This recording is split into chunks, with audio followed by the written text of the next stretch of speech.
Hey, Proven Not Perfect community, let me just tell you, it is Black History Month 2022, February, and we all know it's Black History Day every single day because as a people, we have influenced so many great things along with other people who are fellow American citizens. We've all worked together sometimes because we wanted to and sometimes not so much. But nonetheless, this is Black History Month. And so I want to kick this off with Proven Not Perfect. This month, we're going to be talking to some baddie African-American women who will continue to bring fire in their conversation. We're going to kick this off with Michelle Greene. She is a technology leader who has been featured in 40 Under 40 in New York City in the tech industry. She has been interviewed, podcasted, in periodicals in the tech industry. She's served in the boardroom in the tech industry, and now she's a leader with a large healthcare firm leading tech. So that's all I'm going to tell you. This is one you want to listen to. If you are a woman of color, if you are a woman, if you are an ally, if you are an up-and-comer, if you are just someone who wants to listen to a good conversation, hang on in there. Here we go. Me and Michelle Greene. Hey, Michelle Greene. Girl, I tell you what, there is not a moment that I see your face and I hear your voice that a big smile does not come to mind. Wow, we're going to talk about girlfriends and the power of girlfriends in tough times. Yes. Man, so we're going to take them all the way back, Michelle, circa... Take them back. 2010, 2010-ish? And isn't that crazy? Yeah. Yes. Yeah, so like 11 years ago. I mean, that is crazy. 11 years ago. Do you even know? Okay, so first of all, I have to introduce Michelle Greene is a very highly medaled, is that a thing? Highly honored leader in the technology space. Michelle Greene has been featured in such amazing things as 40 Under 40 in New York City, Woman of Tech. I could keep going, right? You've done so many things and you're still doing so many things. Most recently, you were head of IT in the C-suite at a firm in Michigan. And I think now you're with a major badass healthcare firm, right? Yes, with Cardinal Health, absolutely. Yes, but I have to say this. In the middle of COVID, who sort of moves from one boardroom to the other boardroom seamlessly? Michelle Greene does. Michelle, tell us a little bit about you, because I'm gonna have a story that's gonna, wow everybody in my own way. But I'd love to tell us the sound bites of sort of who you are in your career so far. Yes, so currently the Senior Vice President and CIO for the Pharmaceutical Division of Cardinal Health. Having an amazing opportunity to amazing ride, because the CEO for this company has a real and a genuine focus around diversity and inclusion. And I should say diversity, equity, and inclusion. On top of having an opportunity to work for the CEO of the pharma segment, Victor Crawford, who is a Black leader, important to me because throughout my career, I've not had that opportunity. And maybe for some, it does not seem like a big deal, but it is a big deal for me. It's a big deal for me. I've had an opportunity. Tell us why. Why? And I'll tell you why. I'll put a pin on that one. Because you don't always have Black leaders at this level in this space. I am a member of Caliber. I have exposure and connections within ELC. So you sometimes are surrounded by these type of leaders, but a day-to-day interacting, being able to learn from, grow with, partner with someone at that level that's Black, it's just amazing. And I appreciate it. And, there can also be so many, I guess, false rumors, if you will, out there about how Black leaders are. People get to that level and may not always be supportive. People get to these levels and don't want to help each other. But Victor is a quite balanced person. Wow. Which I know is what helps him be a great leader. So it's fun to be around.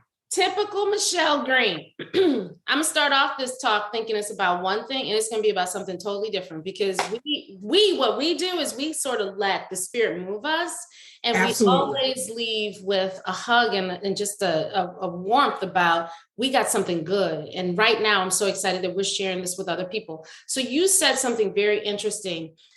There's a myth about Black people as leaders at that level, right? You've been at that level. I've been at that level. Here's a question that I have for you. Yep. Do you find that those of us that have been successful continuing to ascend into increasing positions have learned that we have to move different, and we know what that means? Okay, so I'm going to answer this two ways. I believe, yes, we recognize that we need to move different. Second, I do not know if we know how to do it many times. Ooh, okay. I do believe that there is a bit of, I'll put self out there. So speaking from my experience, I go into this feeling there is an obligation and there is a responsibility that as a Black female leader, I have a responsibility when I go into these organizations to understand who the other Black leaders are, whether they are my peers, whether they are people working for me, whether they are new internship level. There is a responsibility to reach out and not always make it their responsibility to try to connect with me. Yes, because there's a power. Because there is still the people are afraid to reach out. Yes. Maybe everybody doesn't think that you're approachable. Yes. And there is. Now, I get it. There's the balance of you have to be responsible for your career. But in order for you to have real responsibility, you have got to have somebody to partner with you. And the sad part is there is a broad brush because there are so many times we, as Black leaders, have not done the right thing. We're afraid of somebody leapfrogging us. We don't talk to each other. You may have had a misstep or did something that could have been done differently, and you don't share those stories with people. Okay, wait. I got to put a pin on that one. You're telling me that as Black leaders, sometimes we turn sideways at other Black people? What? Because they walked into the room and didn't know the hierarchy of leadership, and you're supposed to look at one way and one another way? What? Yes, right. And it is just a very simple thing. And I feel it. And it's funny, I said this to a woman on a plane. I sat down in my seat. She sat down, a Black woman, and I immediately said, "Good morning." Yes. And she said, "Good morning." She said, "And I appreciate that." And do you know what? The sad part is so many times, even as Black women, we don't always speak. We don't always talk to each other. And then you always thinking that somebody has got, I just think we think way too much of ourselves. Everybody does not want something that you have. Sometimes it's just, can we be cordial? So for me, my starting point is, number one, with people in general, my starting point is, you're going to get what you give. Yeah. You give me good energy, I'll give it back. But I do feel a higher level of responsibility when it comes to my Black peers, colleagues, and others within a lot of these companies. Wow. So you know what? I get that. And I think that even connects to how the two of us met when we did, right? We were both at a Fortune 100 company in the Milwaukee area. I think at the time I may have been on the leadership team of the battery division. I'm not sure, but somehow a connection was made. And I think it was not direct for us. It was through another, right? Yes. Who was that conduit? I'm trying to remember. Was it Greg? It may have been Greg. Pinkington? No, you know who I think it was? I think it might have been one of our allies. I think it was my colleague in the leadership program, the business leadership program, Pete, and your colleague. I think Pete Panagius. I feel like he said, there is a woman that I work with that I would, and he is such a wonderful leader that he never said she's another Black woman. He said, there is a woman who I work with Yes. that I think you would connect with. And I think that you guys would benefit from getting to know each other. And, you might be a help to each other. And immediately, yes, right? And do you know what's funny? I literally just texted Pete yesterday, right? So Pete and I stay connected. Yes. But Shout out to Pete. Shout out to Pete. Yes. Because I mean, Pete Padejas, number one, is amazing. Mm-hmm. He is absolutely, positively one of the most amazing people that God ever placed on this planet. And the fact that, yes. Why is he that amazing? So we got to peel the onion back. You made a big statement. We got to peel the onion back, yes. So do you know, I know it can be very cliche when people are like, people don't see color, don't see. Pete is really very much like me and you. Either he likes you or he doesn't. Yes. And he just is all about good people. He is all about good people. And is one of those people that he is not going to let you off the hook. Yes. He is going to just always be tried and true about who he is and talk to you. And it's just fun. You will learn a lot from him. But when I tell you, we will have a good time doing it. Because Pete and I at this point have been peers. We have been colleagues. I have worked for Pete. Yes. And now I truly feel we are in that space of, we are like friends / family, because I know his kids, I know his wife. It is, and we laugh because we always seem to move, if not at the same time, right in the same space. So we were both at corporate. Then I went to Michigan. He went to Michigan. We both ended up back at corporate. And then we leave there. And now Peter's looking at some point when he's like the next chapter, he wants to be in Arizona. And I do as well. I was like, Pete, we just need to accept that we are always going to be in each other. Oh, I love it. I love it. And I remember there was an impetus at that time. I think that whatever you might have been going through at the time, Pete felt that there might be an opportunity for uplift, right? And I think it gets back to your point.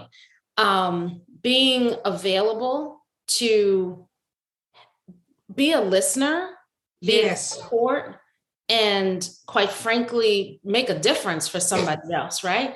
And it's a bonus if that person looks like you, right? Absolutely. And, quite frankly, woman of color who has walked the hard road, the hard journey in corporate experience. It's a gift, right? So that was, I remember that. And I will tell you this, and it's funny because the timing was perfect. What was going on? That's what I was going to say. I have to say that I've been blessed. That I don't know that I've had to deal with, as me and you have talked, a whole bunch of craziness like in my career. Yeah. But I do believe, if naive could even be the word that's used, moving to Milwaukee, this was a very different time. Because, I've never been that person that kind of wears on my shoulder that, racism and somebody racist. And I just be floating through and stuff might have happened. And I'm like, well, did that really happen? And then later I'm realizing it absolutely did, right? So that is Michelle. There was a leader that flat out, there was some gender and or race by, like, straight up. Mm-hmm.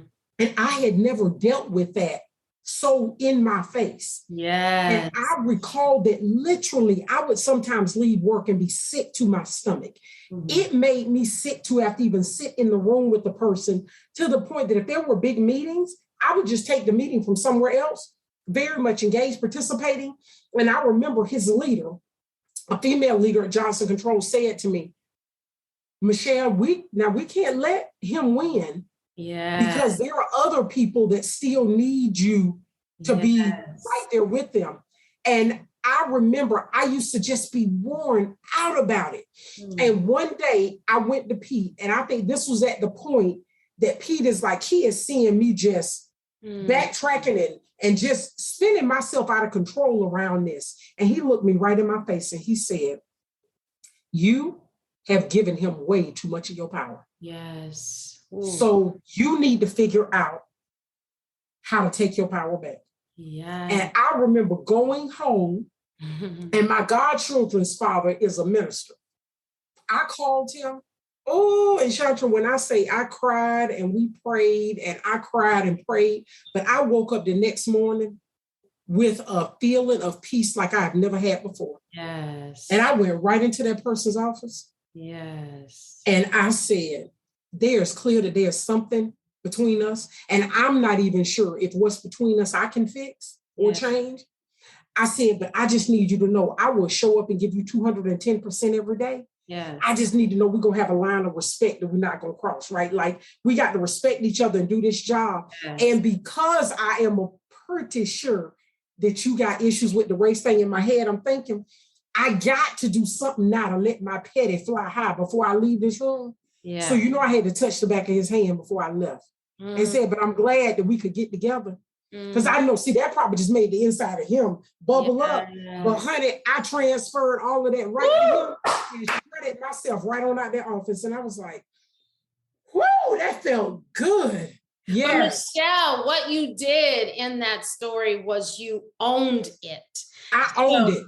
It's so easy for us to feel it, to not process it, and to not take control of it. And you did all three of those things. You felt it. I felt it. You were honest with yourself. You were honest with your prayer circle. Then you said, okay, I'm going to feel this. I'm going to take control of this. Right? Yep. Yeah. No, and it's something that is the first time that I really had to understand with the whole race thing. That number one, it's real. I know that sounds crazy. That was 2009, 10. It's real, first of all. 2022, still. Yes. Still real. Yes. But the other piece of it is, that ain't my burden to carry. Hello. I'm not carrying that to you. Yes. I was like, if this is your problem, then shame on you that you don't have the opportunity to know me as the fabulous, authentic human that I am because you're too worried about the fact that I'm Black. Yes, girl. Yes. And just moving on through it. And translate that into so many things, even as you were talking earlier about even same color leadership. Right? Where sometimes you feel a receptivity and a support, and sometimes you maybe not as much, right? Yeah. You feel the extreme competition because there's only ever been so few of us at a point, right? Either way, that is owned by the other, right? It's owned by the other. Is who we are and how we show up, right? And all the judgment that sometimes come when we're walking this imperfect way, trying to figure it out, that's on them, right? That's on them. And but I have to look at that. How'd you get there? How did you get there? Because I had to be honest about the fact that I don't always respond the way I should. Yes. I don't always show up the way I should when stuff happens. Because because those who don't know, I'm from Valdosta, Georgia. Ooh, I can get real south on you real quick. So, kind of like my New Orleans. I can get real New Orleans real quick. Right. So I have to remember that many times, and I even try to teach my godchildren.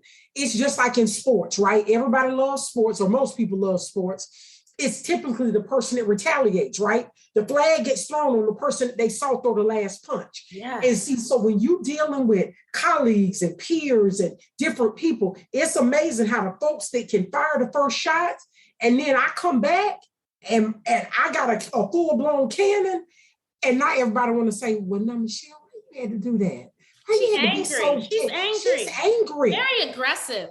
So I learned that literally every morning I do my best to pray, Lord, give me the strength and the energy to show up the best way I can. And I do not know what you have in store for me today, but help me respond appropriately. Woo! It is not always easy. And that's what I try to tell people, because, people will hear me speak, talk to me now about, oh, you're so poised and you're so this. I'll be like, child, this is a work in prayer. I am a work in progress every day. You just caught me on a good day, because you just never know what, instance is going to come out. Very sadly, my friend's son is 12 years old, going to school in Maryland. And a little white boy called him the N-word just last Wednesday. Now, My friend's little boy, his reaction wore him out. Put his hands on him and wore him out. And see, I'll tell you, I struggle with how do you tell him to handle that? Because he was angry. And the teacher talked about how he is a straight A student, plays all these sports at a high level. She said, I don't know if I've ever seen him angry before, but he was angry. And I hate that at 12 years old, he has to be.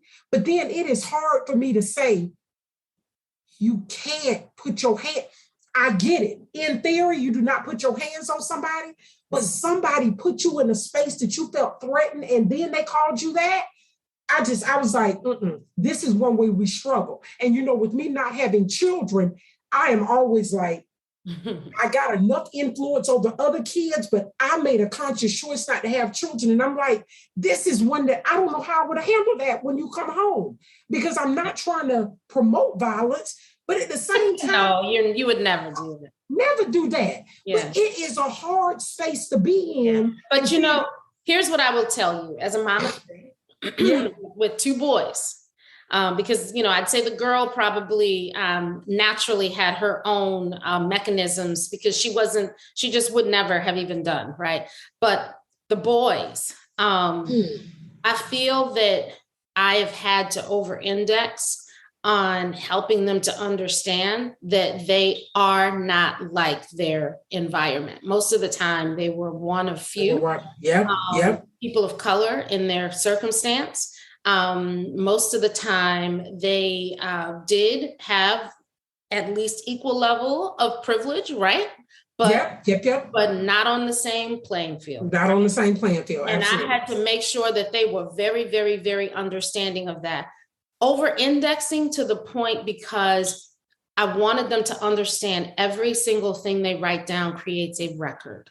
And unfortunately for our boys and girls, they want to write one thing down where with, you know, some of their closest friends, that one thing they wrote down means nothing. For our boys, it starts what becomes a little bit of a trail that says, well, if that was written down, then it's highly likely this would, and it's highly likely that would. That would. Mm-hmm. And before you know it, they have written a complete story, right? And so I've had to over-index. Now, I'll tell you this, I am so grateful to God that my boys are very physically fit, athletic, because I believe that's where they let it out.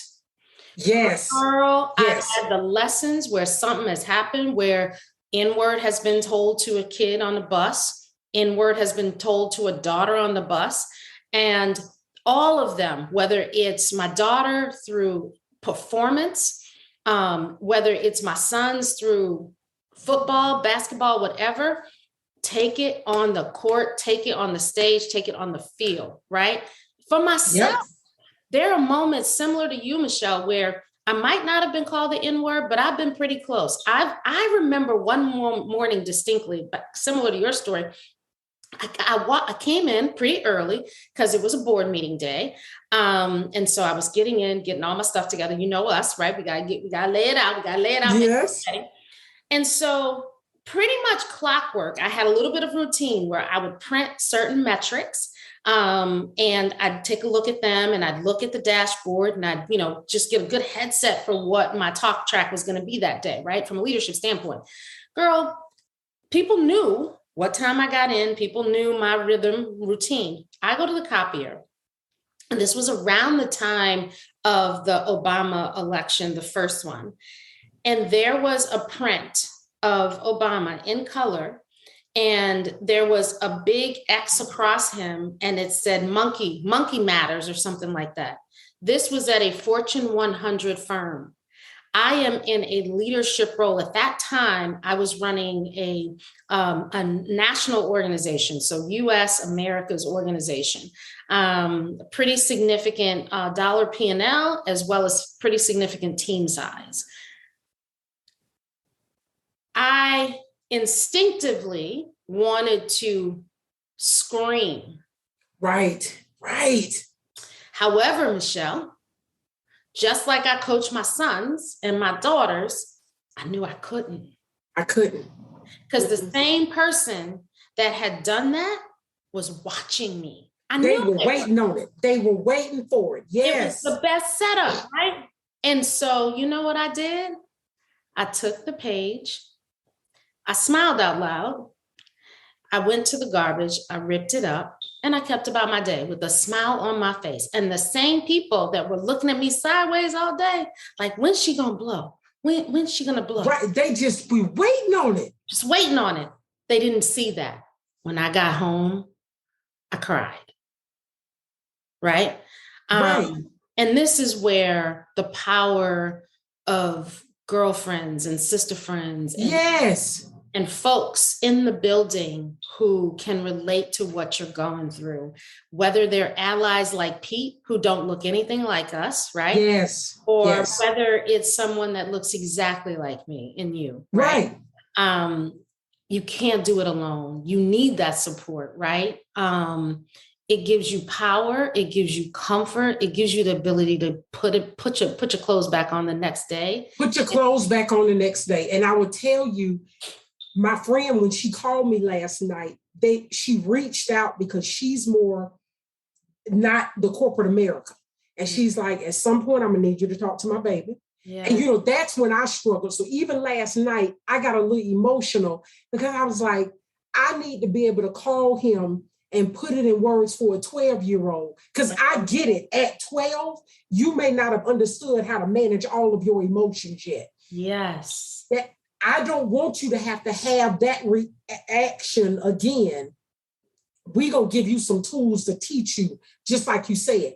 But it got the best of him. And as I'm understanding from the story, that wasn't the first time. So he's tried to walk away from it. And now you just done pushed him to a point that he couldn't. And sometimes you got to turn your head at that point and just say, oh, I'm sorry, I didn't see that.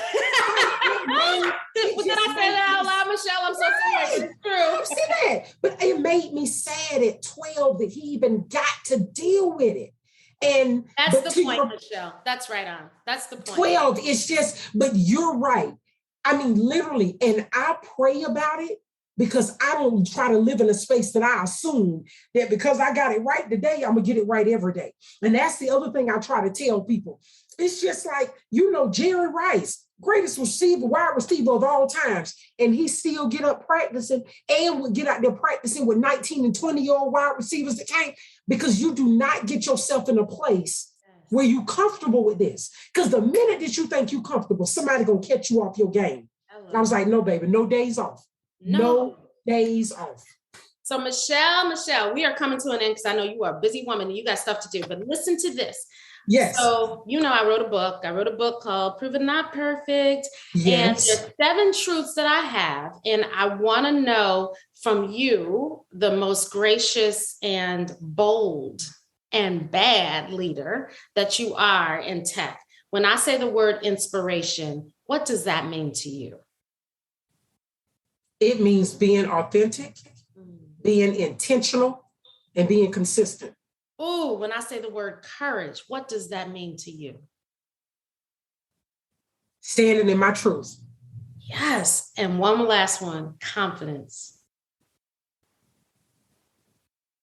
Knowing who you are, knowing what you want, and understanding what you got to do to get there. Well, Michelle Greene, I'm going to tell you this. Anyone that did not know your name before, they know all those things to be true, having visited with you in this short bit of time. You are a gem and a jewel in my life. You have constantly been fuel when there's been things that I have tripped over, and you told me to stop tripping and just walk over it. And I did, and I love you for it. Thank you so much for joining me, for being vulnerable in this space, and for blessing everyone like you have. I love it, and thank you. Thank you.